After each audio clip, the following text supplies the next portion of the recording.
Hello students, आज हम अपना 7th चैप्टर देखेंगे जिसका नाम है तृतीयक और चतुर्थक क्रियाएं। इसे स्टार्ट करने से पहले यहाँ पे आप देखिए कुछ क्रियाओं के नाम लिखे हैं, जैसे फसलोत्पादन, वस्त्र निर्माण, प्लास्टिक की वस्तु का निर्माण, लौह इस्पात, शिक्षा प्राप्त करना, कानूनी सलाह और स्वास्थ्य संबंधी सलाह। तो ये सारे जो है एक कुछ उदाहरण है हमारे समाज में व्याप्त जो क्रियाकलाप है उनका। तो इसमें से हम फर्स्ट देख रहे हैं फसलोत्पादन। फसलोत्पादन में क्या हो रहा है, हम विभिन्न प्रकार की फसलें पैदा कर रहे हैं, जैसे गेहूं बना रहे हैं, इसमें हम गेहूं या कपास का हम प्रोडक्शन कर रहे हैं। वस्त्र निर्माण में सपोज सूती वस्त्र का निर्माण कर रहे हैं। प्लास्टिक की वस्तु बनाने में सपोज टोकरी बना रहे हैं प्लास्टिक की ही। लोहा इस्पात में सपोज हम लोहे की कील की बात कर रहे हैं, हम लोहे के द्वारा निर्मित कील की बात कर रहे हैं। शिक्षा प्राप्त करने में हमें क्या हो रहा है, ज्ञान प्राप्त हो रहा है। कानूनी सलाह क्या है, ये सलाह ही है एक प्रकार की, और स्वास्थ्य संबंधी सलाह भी सलाह है। तो हम क्या देख रहे हैं, इसमें से कुछ वस्तुएं या कुछ सेवाएं ऐसी जिसको हम देख भी पा रहे हैं और जिसमें हम जिसको टच भी कर सकते हैं, जैसे गेहूं, कपास, सूती वस्त्र, टोकरी, लोहे की कील। इन सब चीज़ों को क्या कर रहे हैं, हम देख पाते हैं और इसको हम छू भी पाते हैं। जबकि अगर जो हमारे टीचर्स हमें ज्ञान दे रहे हैं, क्या हम उसे छू पा रहे हैं, नहीं छू पा रहे हैं। अगर कोई लॉयर हमें कोई सलाह दे रहा है, उसे भी हम छू नहीं पा रहे, वरन क्या हो रहा है, सिर्फ महसूस कर रहे हैं या सुन रहे हैं। वैसे ही डॉक्टर्स अगर हमें कोई स्वास्थ्य संबंधी कोई सलाह दे रहा है तो उसको भी हम क्या करते हैं, केवल सुन पाते हैं। यानी कुछ सेवाएं ऐसी हैं जिनको हम देख पा रहे हैं और सुन पा रहे हैं, और कुछ सेवाएं ऐसी हैं जिनको हम सिर्फ महसूस कर रहे हैं। इनको हम देख भी पा रहे हैं, छू भी पा रहे हैं। यानी इसमें क्या हो रहा है, मूर्त वस्तुओं का प्रोडक्शन हो रहा है, और इसमें जो हो रहा है वो अमूर्त हो रहा है। ये दो बेसिक अंतर हैं। तो हम ये कह सकते हैं कि जो अमूर्त वाला सेक्टर है, ये वाला सेक्टर, ये बेसिकली क्या हो रहा है, हमारा सेवाओं पे आधारित है। तो वे क्रियाकलाप जो सेवाओं से संबंधित होते हैं वो कहलाते हैं हमारे तृतीय क्रियाकलाप। दूसरी चीज़, ये जो तृतीय क्रियाकलाप होती हैं वो अमूर्त सेवाएं हमें प्रदान करते हैं, या तृतीय क्रियाकलापों में अमूर्त वस्तुओं का या सेवाओं का प्रोडक्शन होता है। जो तृतीय क्रियाकलाप होते हैं ये प्रायः ज्ञान पे आधारित होते हैं, और तृतीय क्रियाकलाप जो होते हैं वो विकसित देशों में बहुत ज़्यादा मात्रा में देखने को मिलते हैं।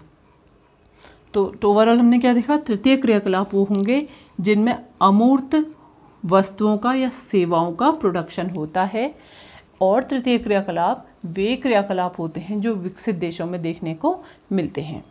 अब हम ये देखेंगे कि जो तृतीय क्रियाकलाप हैं इसके कुछ उदाहरण हैं कि इसके अंतर्गत किन किन लोगों को या किन किन लोगों की सेवाओं को शामिल किया जाता है। तो जैसे इसमें एक हम देखेंगे अध्यापक है, अध्यापक को इसमें शामिल करेंगे। वकील को इसमें शामिल करते हैं, डॉक्टर्स को इसमें शामिल करते हैं, ये इसमें शामिल करते हैं। एक इसमें चीज़ और हम देख रहे हैं, जो ये तृतीय सेक्टर के है या जिसे हम सेवा सेक्टर भी कहते हैं, इसमें हम किसी भी प्रकार की सेवा को प्राप्त करने के लिए भुगतान अवश्य करेंगे। कोई ना कोई राशि का या कुछ ना कुछ मात्रा धन का भुगतान इसमें किया जाता है। जैसे अगर हम विद्यालय में जाते हैं और वहाँ हम शिक्षा प्राप्त करते हैं तो वहाँ पे हम देते हैं फीस का भुगतान करते हैं वहाँ पे। सेम चीज़ वकील के वहाँ जाते हैं, कोई सलाह उनसे लेते हैं तो भी हम फीस का भुगतान करते हैं। स्वास्थ्य संबंधी कोई सलाह डॉक्टर से लेते हैं तो वहाँ भी हम फीस को देते हैं। यानी ये जो सेवा सेक्टर है इसमें हमें सेवाएं भुगतान के माध्यम से प्राप्त होती हैं। फिर ये जो व्यक्ति हमने आपको बताया, अध्यापक, वकील और डॉक्टर, इनको जब ये हमें अपनी सेवाएं देते हैं तो इनको अपनी सेवा प्रदान करने के रूप में वेतन प्रदान किया जाता है। ये मेन चीज़ें इसमें है। क्या चीज़ हो गई, अब ओवरऑल क्या देखा हमने, तृतीय क्रियाएं वे क्रियाएं होती हैं जो हमें अमूर्त सेवाएं प्रदान करती हैं, जिसमें सेवाएं प्राप्त करने के लिए हमें भुगतान की आवश्यकता होती है, और जो लोग हमें सेवाएं प्रदान कर रहे हैं उन्हें वेतन प्रदान किया जाता है।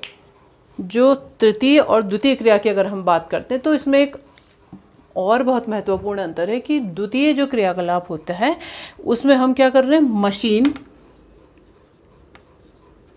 या फैक्ट्री के माध्यम से उत्पादन करते हैं। द्वितीय की बात हम कर रहे हैं। सेकंड वाले सेक्टर में क्या करते हैं, मशीन या फैक्ट्री के माध्यम से अपना उत्पादन कार्य करते हैं, प्रोडक्शन कार्य करते हैं। जबकि जो थर्ड वाला सेक्टर है इसमें प्रोडक्शन होता है व्यक्ति की कुशलता पे डिपेंडेंट, व्यक्ति की कुशलता या व्यक्ति के ज्ञान पे सारा प्रोडक्शन कार्य होता है। तो ये मेन अंतर हो गया द्वितीय वाले में और तृतीय में। द्वितीय में मशीन और फैक्ट्री से उत्पादन हो रहा है और तृतीय में व्यक्ति की जो कुशलता और जो ज्ञान है वो उत्पादन को सबसे ज़्यादा प्रभावित करता है। हमारी तृतीय क्रियाकलाप के उदाहरण हमने यहाँ पे लिखे हुए हैं, जिसमें व्यापार, वाणिज्य, परिवहन सेवा, संचार, मनोरंजन, प्रशासनिक सेवाएं, पर्यटन और चिकित्सा पर्यटन को देखा जा रहा है। तो इसमें से हम देखेंगे पहला वाला व्यापार व वाणिज्य को हम पहले लेते हैं। ये क्या है, जैसा कि हमें मालूम है व्यापार का अर्थ होता है क्रय या विक्रय करना। तो जो लोग व्यापार करते हैं वो लोग तृतीय क्रियाकलाप के एक अच्छे उदाहरण हैं। हम ये देखते हैं कि व्यक्ति बाजार जाके वस्तु का क्रय और विक्रय करता है, तो ये जो क्रियाएं होती हैं वो व्यापार कहलाती हैं। अब जो ये व्यापार होता है ये प्रायः दो क्षेत्रों में किया जाता है। व्यापार के जो दो प्रमुख क्षेत्र हैं, क्षेत्र मीन्स कहाँ कहाँ पे किया जा सकता है, एक तो किया जा सकता है शहरी क्षेत्र में व्यापार और एक किया जा सकता है ग्रामीण क्षेत्रों में। हम ये देखते हैं कि शहरों में क्या देखते हैं हम, बड़े बड़े मॉल्स हम देखते हैं, कई दुकानें हम देखते हैं जहाँ से हम लोग अपनी आवश्यकता की जो वस्तु है उनको लेके आते हैं। लेकिन गांवों में क्या होता है कि सामान खरीदने और बेचने के लिए कुछ लिमिटेड क्षेत्र होते हैं या केंद्र होते हैं।